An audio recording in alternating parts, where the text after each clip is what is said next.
യുദ്ധമുഖത്തുനിന്നും എന്തൊക്കെയുണ്ട് വാർത്തകൾ? അമോര്യനും സിറിയൻ സേനയും നമ്മുടെ സൈന്യത്തിന്റെ ഇരുവശങ്ങളിലുമായി നിലയുറപ്പിച്ചിരിക്കുകയാണ് പ്രഭു. ശക്തനും തന്ത്രശാലിയുമായ സൈന്യാധിപൻ യോവാബുള്ളപ്പോൾ അവിടുന്ന് എന്തിനു ഭയപ്പെടുന്നു? ഭയം നമുക്ക് നമ്മുടെ മുമ്പിൽ നമ്മെ നയിക്കാൻ ഇസ്രായേലിന്റെ ദൈവമായ യഹോവയുണ്ട്. പ്രഭു, യുദ്ധമുഖത്ത് നിന്നും യോവാബ് സന്ദേശം അയച്ചിരിക്കുന്നു. ഇരുവരും ശത്രുസൈനികളെയും കീഴടക്കി നമ്മുടെ സൈന്യം വിജയം വരിച്ചിരിക്കുന്നു മഹാരാജാവേ. സർവശക്തനായ ദൈവം നമ്മോടൊത്തുള്ളപ്പോൾ ഇസ്രായേലിലെ നിരവധി പരാജയങ്ങൾ. ഈ വിജയം നമ്മുടെ നാടിൽ നിന്നും ആഘോഷിക്കട്ടെ.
പ്രഭു, നാഥാൻ പ്രവാചകൻ അങ്ങയെ സന്ദർശിക്കാൻ എത്തിയിരിക്കുന്നു.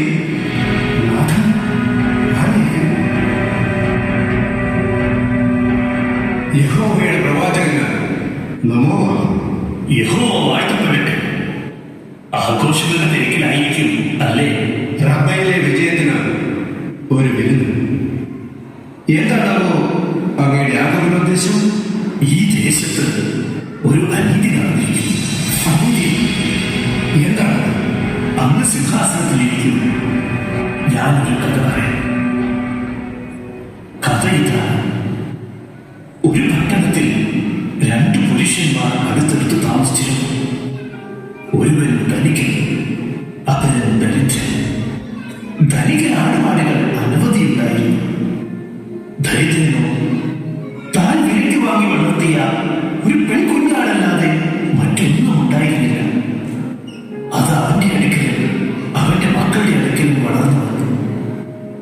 അവൻ തിന്നുന്നതിൽ നിന്ന് ഒരു ഓഹരി തിന്നുകയും അവൻ കുടിക്കുന്നതിൽ നിന്ന് ഒരു ഓഹരി കുടിക്കുകയും ചെയ്തു. അതവന്റെ മടിയിൽ കിടന്നുറങ്ങി. അതവന് ഒരു മകളെ പോലെയും ആയിരുന്നു.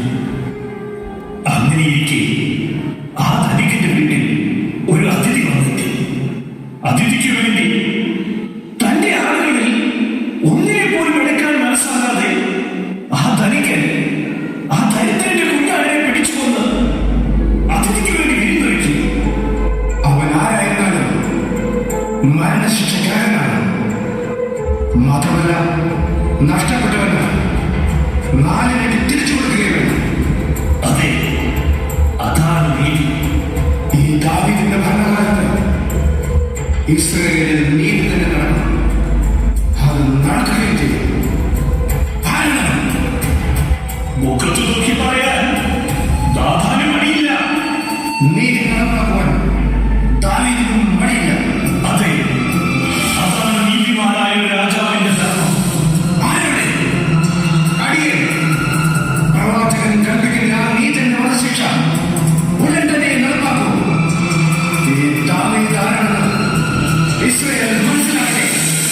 ഉത്തരവ്: മരിക്കാതെ പറയൂ പ്രവാചക. ആരാണ് മനുഷ്യൻ?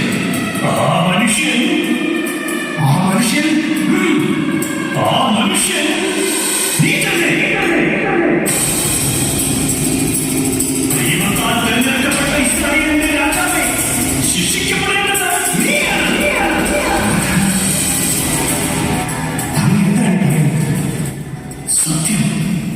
ഇസ്രായേലിന്റെ ദൈവമായ യഹോവ അരുളി ചെയ്യുന്നു. ഞാൻ നിന്നെ ഇസ്രായേലിന്റെ രാജാവായി അഭിഷേകം ചെയ്തു. സൗലിന്റെ കയ്യിൽ നിന്നും ഞാൻ നിന്നെ രക്ഷിച്ചു. ഞാൻ നിനക്ക് നിന്റെ യജമാനന്റെ ഗൃഹത്തെയും നിന്റെ മാരടത്തിലേക്ക് നിന്റെ യജമാനന്റെ ഭാര്യമാരെയും നൽകി. ഇസ്രായേൽ ഗൃഹത്തെയും യൂദാ ഗൃഹത്തെയും ഞാൻ നിനക്ക് തന്നു. നീ ആവശ്യപ്പെടുന്നതെന്തും തരുമായിരുന്നില്ലേ? പിന്നെ എന്തിനായിരുന്നു ഈ കൊടുച്ചതി? ചതിയോ? അതെ, അമ്മോന്യരുടെ വാൾ കൊണ്ട് നിന്റെ വിശ്വസ്തദാസനായ ഊറിയായെ നീ കൊല്ലിച്ചു. അവന്റെ ഭാര്യയെ സ്വന്തമാക്കുവാൻ ഈ കൊടുച്ചതി വേണമായിരുന്നു. ക്ഷമിക്കണം, ഞാൻ ഒന്നും പറയണ്ട. ചതിയിലൂടെ അവന്റെ ഭാര്യയെ നീ അപഹരിച്ചതിനാൽ നിന്റെ ഭവനത്തിൽ നിന്നും വാഴൊഴിയുകയില്ല.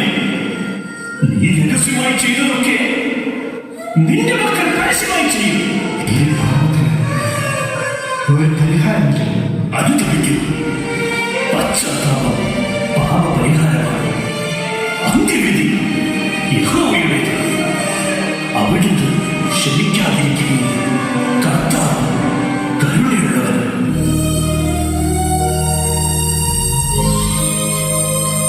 എന്റെ ദൈവം, ഒരു മുരടിയ ചെറുക്കനായിരുന്നെങ്കിൽ പുൽമേട്ടിൽ നിന്നും കൊട്ടാരത്തിലേക്ക് വഴി നടത്തി ഇസ്രായേലിന് മുഴുവൻ രാജാവാക്കി.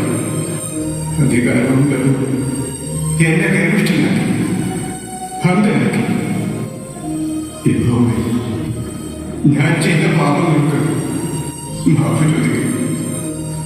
പാപക്കറകൾ കൊണ്ട് മലിനമായ എന്റെ കൈകളും മനസ്സും അങ്ങ് ശുദ്ധീകരിക്കണം.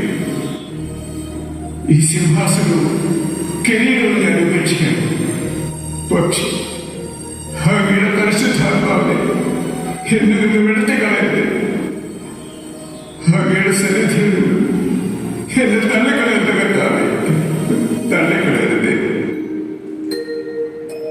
ദൈവമേ, കനിയേണമേ. പാപങ്ങൾ പൊറുക്കേണമേ. ഘോരമായ അപരാധങ്ങൾ കനിവേയെന്നു മറക്കേണമേ.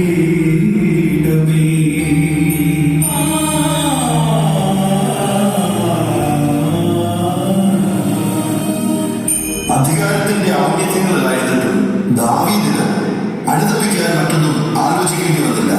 പക്ഷേ ഇന്ന് സ്വന്തം തെറ്റുകളുടെ ആഴങ്ങൾ പോലും ചിന്തിക്കാതെ പാപത്തിന്റെ കൈകളിൽ നീങ്ങുന്ന മനുഷ്യ അനുദപിക്കും. പശ്ചാത്തപിക്കുന്ന പാപിയെ ദൈവം കൈവിടുകയില്ല.